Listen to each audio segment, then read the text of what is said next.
आज पढ़ेंगे हम चिरसम्मत तरंग सिद्धांत की असफलता तथा आइंस्टीन स्पष्टीकरण। BSc part third final year के छात्रों का जो पेपर फर्स्ट है फिजिक्स का, क्वांटम यांत्रिकी एवं स्पेक्ट्रोस्कोपी, उसका टॉपिक है ये failure of classical wave theory and Einstein's explanation.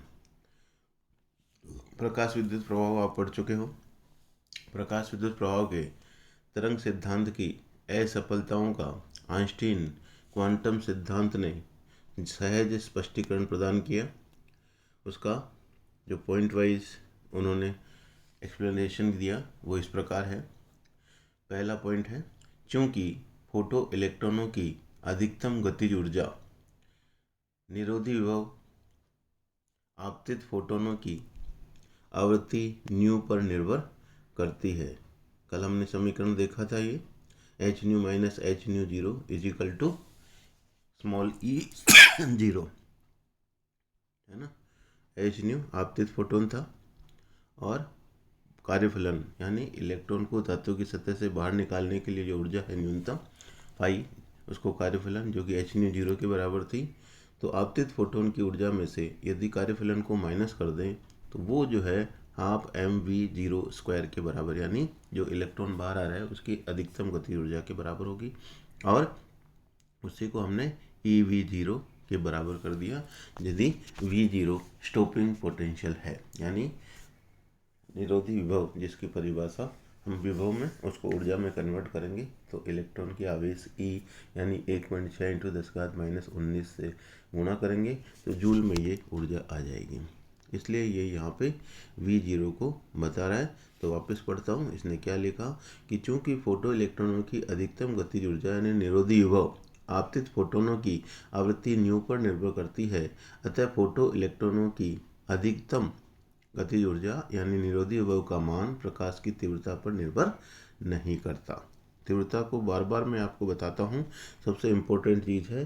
तीव्रता का मतलब होता है किसी धातु की पृष्ठ पर प्रति सेकंड प्रति एकांक क्षेत्रफल आपतित फोटोनों की संख्या है।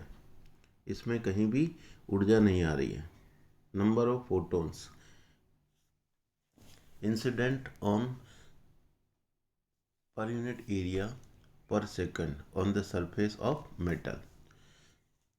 ठीक है, तो तीव्रता बढ़ती है तो इसका मतलब नंबर ऑफ फोटोन्स बढ़ रहे हैं। तीव्रता घटती है तो एकांक क्षेत्रफल पर एकांक समय में गिरने वाले फोटोनों की संख्या घट रही है।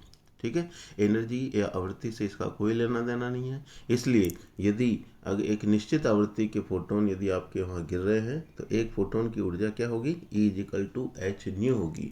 तो न्यू इम्पोर्टेंट है, एक निश्चित आवृत्ति का फोटोन होना चाहिए यानी उसकी जो ऊर्जा है वो कार्यफलन बाहर आने के लिए जो ऊर्जा है एच न्यू जीरो उससे अधिक होनी चाहिए।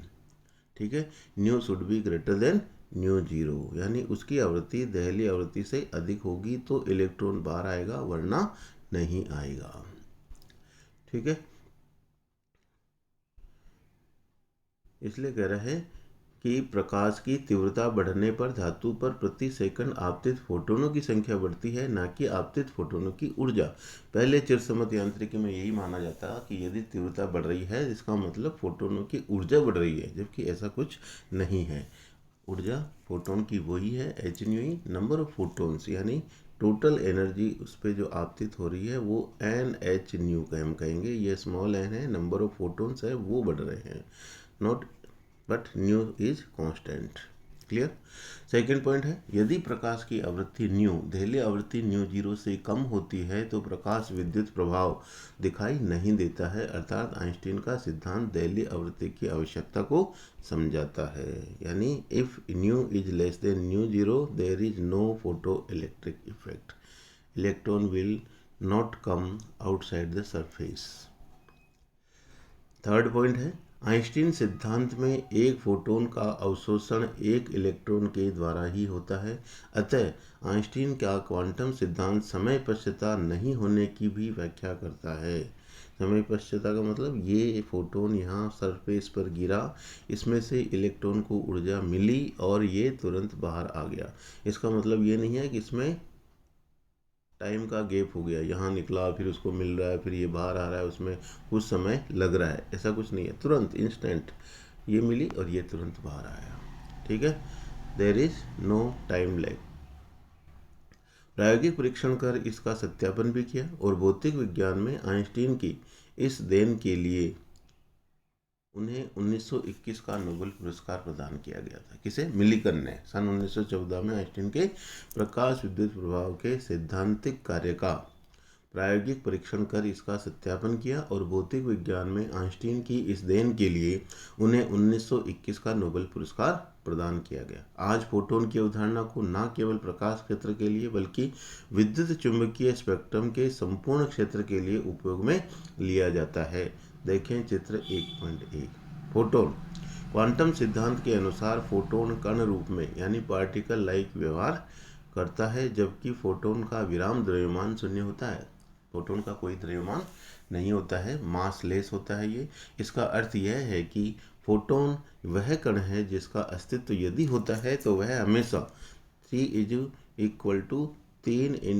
10⁸ मीटर पर सेकंड, ये प्रकाश का वेग है, के वेग से गतिमान ही रहेगा। अतः फोटोन की कुल ऊर्जा उसकी गतिज ऊर्जा के रूप में ही संचरित होती है। यदि E ऊर्जा का एक फोटोन है तो हम जानते हैं उसकी ऊर्जा E = h होगी और न्यू उसकी आवृत्ति है। लेकिन फोटोन का जो संवेग है वो आप इस सूत्र से निकालते हैं, P = E/c।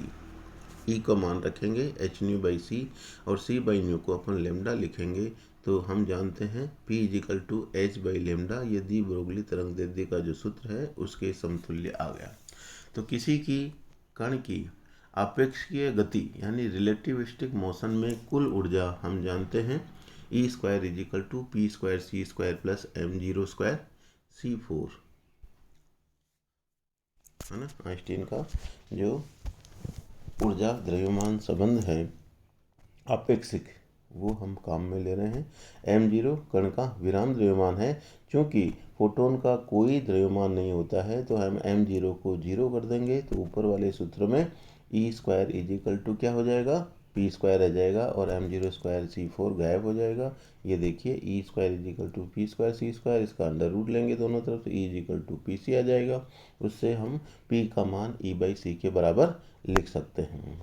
ठीक है, तो फोटोन का संवेग इस तरह से हम यूँ नहीं कह सकते कि जो P का सूत्र होता है m/v, ठीक है, और m चूँकि 0 है और v c है तो इसका मान भी 0 हो जाना चाहिए, लेकिन नहीं, क्योंकि फोटोन हमेशा प्रकाश के वेग से गतिशील है और कोई भी कण गति करता है तो उसका संवेग 0 नहीं हो सकता। इसलिए इसकी ऊर्जा से इसका संबंध वाला जो सूत्र है वो हम हमेशा काम में लेते हैं और फोटोन का संवेग क्या होता है? P = E/c।